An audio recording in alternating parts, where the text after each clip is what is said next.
lanjut ya. Mas Thomas ini pertanyaannya yang nggak mungkin dijawab gitu. Baik.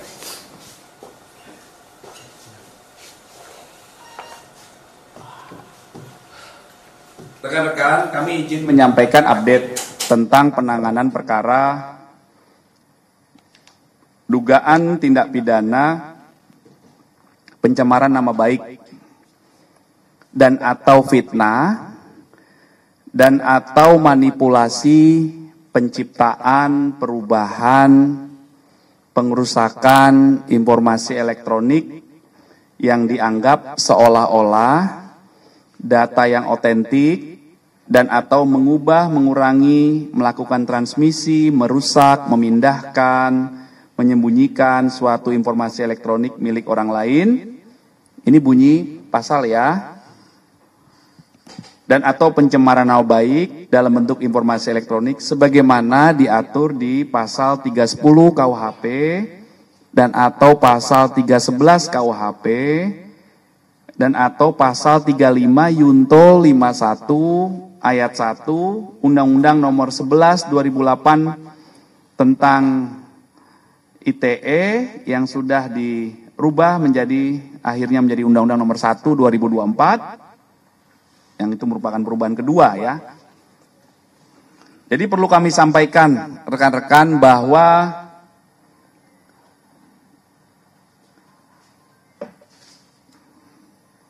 terlapor dalam kasus yang dilaporkan ini adalah dalam penyelidikan. Kemudian pelapornya adalah saudara JW. Kemudian kronologis perkara yang dilaporkan, adalah pada tanggal 26 Maret 2025 di sekitar Karet Kuningan, Jakarta Selatan, pelapor selaku korban mulai mengetahui adanya video melalui media sosial berisi pernyataan fitnah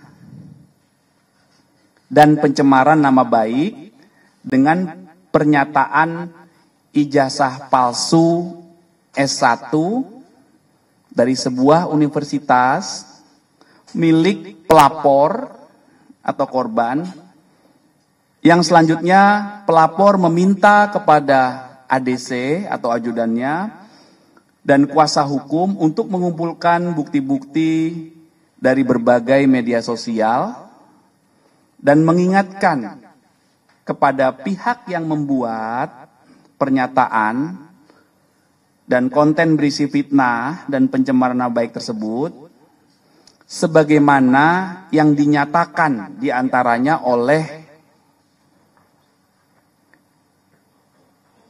yang pertama RHS, yang kedua RSN, ya, yang ketiga TT, yang keempat ES, dan yang kelima KTR. Atas kejadian tersebut, korban merasa dirugikan hingga pada tanggal 30 April mendatangi SPKT Polda Metro Jaya untuk dilakukan proses hukum. Setelah menerima laporan ini, Polda Metro Jaya menindaklanjuti.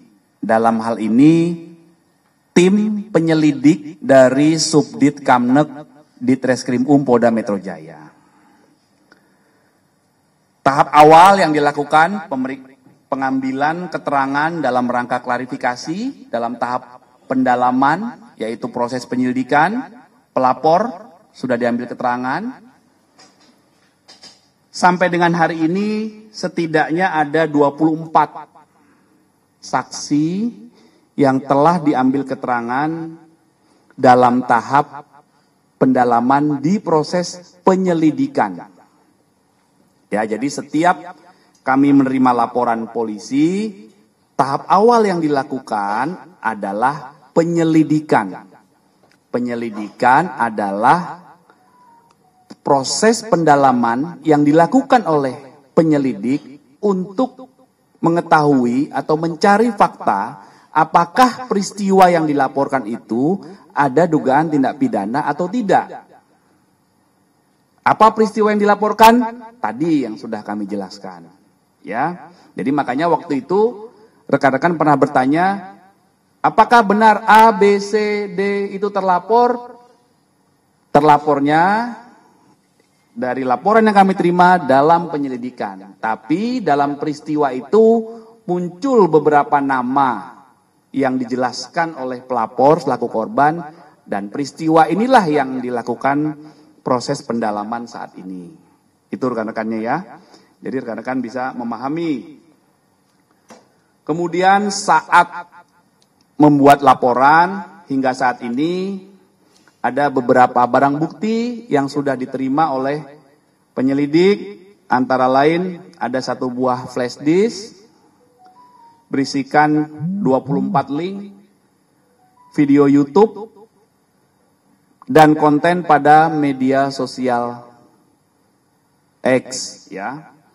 Kemudian ada beberapa dokumen fotokopi ijazah. Kemudian ada printout legalisir dan juga ada fotokopi cover dari skripsi dan lembar pengesahan. Nah, ini masih terus dilakukan pendalaman. Kemudian update hari ini menjawab pertanyaan beberapa media 2 hari terakhir ya. Kemarin hari Rabu kami tegaskan bahwa terjadwal ada 4 saksi yang terjadwal oleh tim penyelidik untuk diambil keterangannya. Yang pertama saudara AS itu tidak hadir. Yang kedua saudara RF itu hadir kemarin ya hari Rabu. Kemudian saudara MBS itu hadir. Kemudian saudara KTR. Ini laki-laki atau perempuan ya? KTR ini. Atau KTR ya, saya tidak menjelaskan saudara, maaf. KTR ini hadir kemarin hari Rabu ya. Kemudian untuk hari ini, hari Kamis tanggal 15 Mei 2025, ada 2 saksi yang menjalankan proses klarifikasi, yaitu saksi saudara RS hadir, kemudian saksi saudara, yang kedua saksi TT ini hadir. Ya, kemudian untuk saksi RS dan ES tidak hadir. Ini yang dari tadi rekan-rekan bertanya, saudara RS tadi hadir, ya. Itu rekan-rekan update-nya, jadi mohon waktu, ini proses masih berjalan, ada update, nanti silakan kita komunikasi lebih lanjut ya. Oke.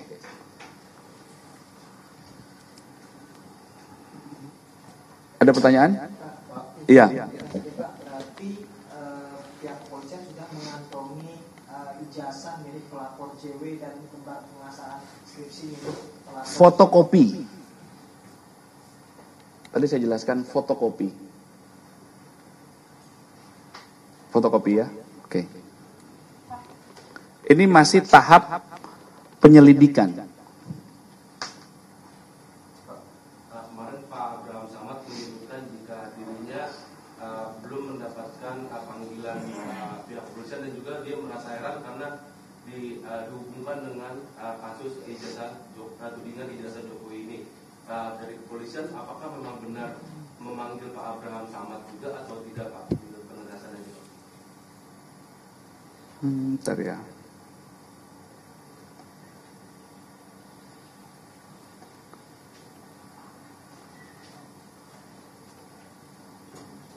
Sudah, informasi dari penyelidik undangan sudah dikirimkan.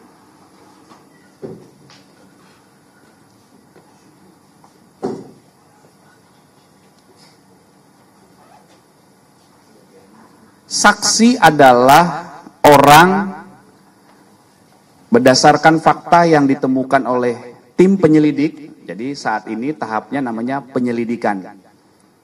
Dan tahap penyelidikan ini, penyelidik mengumpulkan fakta-fakta dari pelapor, dari korban, kemudian saksi-saksi yang dijelaskan oleh korban, kemudian dari peristiwa utuh muncul saksi-saksi. Jadi siapapun yang dipanggil saksi oleh tim penyelidik, maka pasti dibutuhkan keterangannya untuk membuat peristiwa ini menjadi utuh di tahap penyelidikan awal. Ya, sekali lagi penyelidikan adalah upaya penyelidik untuk mengumpulkan fakta untuk menentukan apakah peristiwa yang dilaporkan oleh korban ini ada tindak pidana atau tidak. Itu tahap awalnya dulu. Ya, oke. Ya. Tadi kan ada beberapa saksi nih yang tidak hadir atau mangkir. Apakah kemudian akan dijadwalkan ulang? Dan selanjutnya ini ada saksi lain juga yang akan dipanggil untuk pemeriksaan? Ya, nanti itu penyelidik yang menjadwalkan. Ya, ada mekanisme pemanggilan lagi, penjadwalan ulang. Ada salah satu saksi juga komunikasi dengan penyelidik. Ada yang menyampaikan sakit, nanti disesuaikan lagi waktunya. Bisa dilakukan komunikasi, ya. Ini ada dugaan saksi lain yang akan dipanggil juga atau dari nama-nama itu saja? Nanti kami pastikan, ya. Oke. Pak, kalau dari Polda sendiri akan seperti Baris Krim kira-kira. Tapi kan tuduhan ijazah akan diperiksa juga Pak, keautentikan ijazah palsunya si pelapor Pak.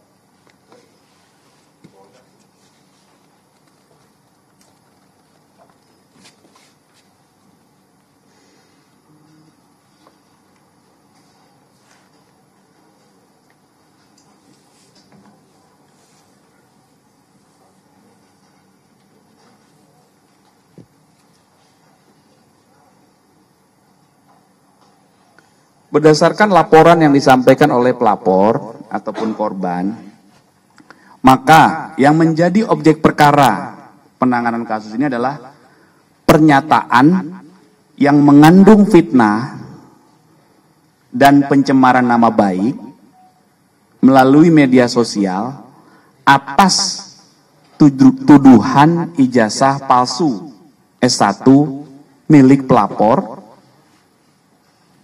kemudian skripsi, berikut lembar pengesahan. Nah, inilah yang akan didalami, ya. Tahapan-tahapan itu nanti akan dilakukan.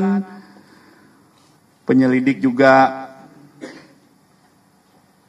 akan berkomunikasi dan melakukan pendalaman terhadap beberapa ahli, ya, untuk pengambilan keterangan. Karena proses penyelidikan itu adalah tadi untuk membuat terang atau melengkapi fakta apakah peristiwa yang dilaporkan itu merupakan tindak pidana atau bukan. Yang kedua, itu adalah merupakan proses pengumpulan fakta-fakta, barang bukti, dan alat bukti. Ya, sehingga beberapa barang bukti nanti akan diuji, beberapa alat bukti dikumpulkan, makanya nanti membutuhkan keterangan beberapa ahli. Ya, tuh update-nya rekan-rekan. Izin Pak, ada beberapa pertanyaan. Yang pertama, ini kan tadi kan udah ada yang selesai diperiksa ya Pak. Nah, dan Bapak tadi menjelaskan kalau dalam laporannya itu memang disebutkannya terapornya adalah dalam lidik ya Pak ya. Iya. Tapi kemudian ingin meminta penegasan aja, apakah nama-nama yang diperiksa hari ini itu keluar setelah ada dari pihak pelapor menyampaikan kalau mereka-mereka inilah yang terkait dengan yang peristiwa yang tadi disebutkan. Itu yang pertama. Yang kedua, saya jawab satu-satu. Iya. Jadi nama-nama ini muncul di kronologi perkara di laporan polisi yang dibuat oleh pelapor. Berarti udah disampaikan memang dari pelapor itu ngasih tahu mereka ini gitu ya Pak ya? Iya. Namun tidak menunjuk siapa terlapornya. Jadi paham ya? Jadi seperti gini analoginya. Korban kehilangan motor. Dia belum tahu siapa pencuri motornya. Tetapi dalam peristiwa kehilangan motor ini, ada orang-orang yang diduga mengetahui, saya lagi makan bakso bersama ABC. Naik motor itu, begitu pulang motor saya hilang, jadi sehingga nama ABC ini saya sebutkan. Kira-kira seperti itulah. Ya. Walaupun ini saksi. Dan ini adalah orang-orang yang ada di konten. Ya, jadi tolong dicek lagi pernyataan saya tadi tentang kronologis perkara yang dilaporkan. Ya, bahwa berarti pelapor spesifik ada mention orang-orang ini gitu ya? Ada di laporannya. Tapi terlapornya tidak disebutkan siapa. Karena ini membutuhkan proses pembuktian. Ya, jadi ketika rekan-rekan bertanya, apakah terlapor, kapan terlapor? Ini bukan terlapor, gitu loh.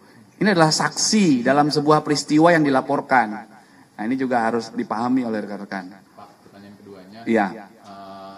Tadi sempat di-mention sama pihak yang sudah diperiksa, kalau surat panggilan dia itu spesifik terkait peristiwa di tanggal 26 Maret. Dan Bapak tadi mention peristiwa di 26 Maret itu ada kegiatan yang berisi memberikan fitnah dan segala macamnya. Iya. Jelaskan nggak itu? Ngapain sih Pak di 26 Maret itu? Kan tadi sudah saya jelaskan ya kronologinya ya. Maksudnya apa pergumulan apa yang terjadi di situ gitu loh Pak, yang dibahas gitu. Kenapa? Ya ini soalnya si yang udah diperiksa ini bilangnya dia cuman ya nggak ada apa-apa, cuman ngumpul buka puasa bersama bahkan dia bilangnya gitu. Jadi sekali lagi ya, saya jelaskan ada sebuah peristiwa yang dilaporkan oleh pelapor. Apa peristiwanya? Yaitu tanggal 26 Maret di sekitar Karet Kuningan yang tadi itu. Nah, itulah yang didalami. Dari peristiwa yang disampaikan itu ada pidana atau tidak. Gitu. Itu yang didalami. Kayak mereka pamer ngasih tahu kalau ini jasa dia palsu gitu maksudnya Pak. Apa gimana? Ini ya. Pelapor atau korban mulai mengetahui adanya video di media sosial yang berisi pernyataan fitnah dan pencemaran nama baik dengan pernyataan ijazah palsu S1 milik korban. Selanjutnya korban meminta, ini kan kronologis, minta ADC dan kuasa hukum membukukan bukti-bukti dan mengingatkan kepada pihak yang membuat, makanya dicatat ini, yang membuat pernyataan dan konten berisi fitnah dan pencemaran nama baik tersebut, sebagaimana yang dinyatakan di konten tersebut oleh saudara RHS. Itu loh, ini yang didalami peristiwa ini, yang dialami. Korban ini merasa dirugikan, kemudian menjelaskan peristiwa itu kepada penyelidik. Inilah yang didalami, diungkap faktanya. Ini seperti apa faktanya? Ada nggak dugaan tindak pidana di sini? Itu namanya tahap awal penyelidikan. Nanti faktanya apa? Ya itu tergantung dari pengumpulan fakta-fakta oleh tim penyelidik. Nah, jadi paham ya? Jadi itulah sebuah tahapan atau proses yang sedang kami lakukan.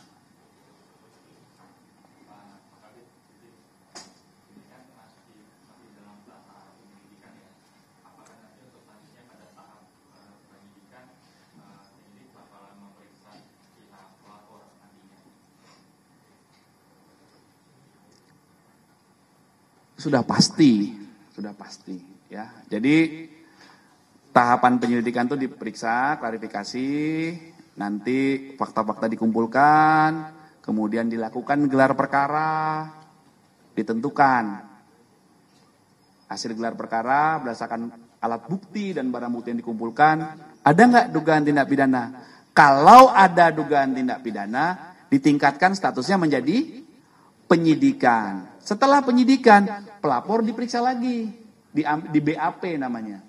Diambil keterangan berita acara pemeriksaan sebagai saksi dalam tahap penyidikan. Diulangi lagi nanti semua saksi diperiksa lagi.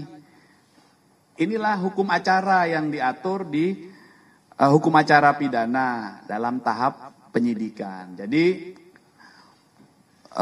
penyelidikan dan penyidikan ini harus kami lakukan sesuai SOP secara proporsional dan profesional berdasarkan ketentuan yang berlaku dengan prinsip kehati-hatian. Itu. Ya, jadi selalu tahapannya akan begitu di semua laporan, Mas. Semua laporan akan begitu semua tahapannya, ya. Pak, berarti kita penyelidikan nih. Kita tahap ini penyelidikan, Jokowi bakal dipanggil lagi nggak Pak? Kan dia kan baru awal pas buat RP. Nanti penyelidik yang mempertimbangkan. Dia ada peluang ya? Penyelidik yang akan mempertimbangkan. Ya, berdasarkan fakta-fakta yang dikumpulkan. Ya, oke. Kalau dosen pembimbingnya Pak Jokowi bakal dipanggil nggak Pak?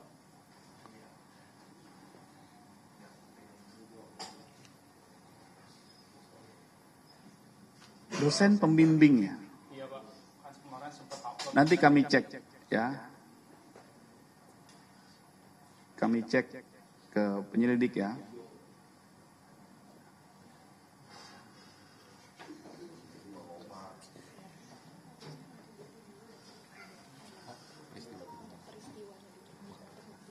Oke. Jadi biar edukasi juga. Jadi pertanyaannya itu biar nyambung gitu loh. Jangan yang pertanyaan yang salah, yang jawab bingung nanti. Ya, oke. Tapi sejauh ini pertanyaannya keren-keren.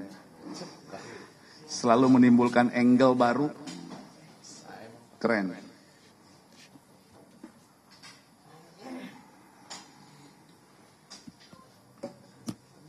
Iya.